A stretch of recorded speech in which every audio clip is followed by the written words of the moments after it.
ভাতা নিয়ে সবাই খুশি নয়। কিছু কিছু মা কাকিমারা ছেলে মেয়েদের ভবিষ্যতের কথা ভাবে, আর কিছু কিছু মহিলারা আত্মহারা এই 1000 টাকা 1500 টাকা পেয়ে। দিদি 1000 টাকা করে দিচ্ছে, আমাদের স্বামীর কাছ থেকে হাত পাততে হচ্ছে না, দিদি দিচ্ছে এই 1000 টাকা, তাহলে খুব খুশি।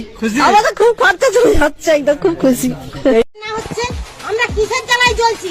ওই দিদি 1500 টাকা পেয়ে ছেলে কি হয়েছে 3000 টাকা। আমার ছেলেকে যে চাকরি দেবে আমি তাকেই ভোট দেবো, পরিষ্কার কথা।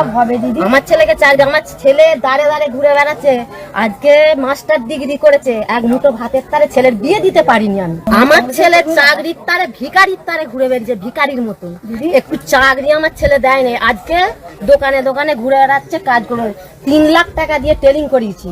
একটু চাকরি বিজেপিও দেয় না আর তৃণমূলও দেয় না। কর্মসংস্থান হচ্ছে, সেটা একমাত্র মমতা বন্দ্যোপাধ্যায় করছে। অবশ্যই কি দেখলেন? সবাই ভাতা নিয়ে খুশি নয়।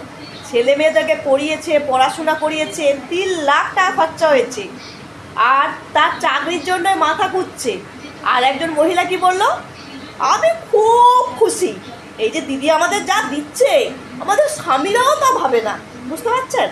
পার্থক্যটা শুধু শিক্ষিত আর অশিক্ষিত। যে সমস্ত মারা ছেলে মেয়েদেরকে শিক্ষিত করেছে তাদের ভবিষ্যৎ নিয়ে চিন্তিত, আর যারা নিজেও পড়াশোনা করেনি, শুধু তাই নয়, বাচ্চাদের ভবিষ্যৎ নিয়ে ভাবছে না, যে বাচ্চারা কি হবে, ছেলেমেয়েরা চাকরি কোথায় পাবে, স্কুল বন্ধ হয়ে যাচ্ছে, সেসব নিয়ে ভাবছে না। তারা একদম খুশিতে গদগদ। বুঝতে পারছেন? এই হচ্ছে ব্যাপার। তার জন্যই শিক্ষিত হওয়াটা খুবই জরুরি। বুঝতে পারছেন? শিক্ষিত হওয়াটা খুবই জরুরি, তবেই তো ছেলে মেয়েদেরকে নিয়ে ভাববে, শিক্ষিত করবে, মানুষের মতো মানুষ করবে। হ্যাঁ, এখন যা সময় চলছে চাকরি বাকরি জুটছে না, এ কথাটা সত্যি, কিন্তু তাও দেখুন না, মার তাড়না দেখুন, যে ছেলেকে MA পাস করিয়েছি, 3 লাখ টাকা খরচা করিয়েছি, ছেলে চাকরি পাচ্ছে না। যে আমাকে চাকরি দেবে তাকেই আমি ভোট দেবো। একদম তৃণমূল প্রার্থীর মুখের সামনে করে তো ঝামা ঘুচে দিল জাস্ট।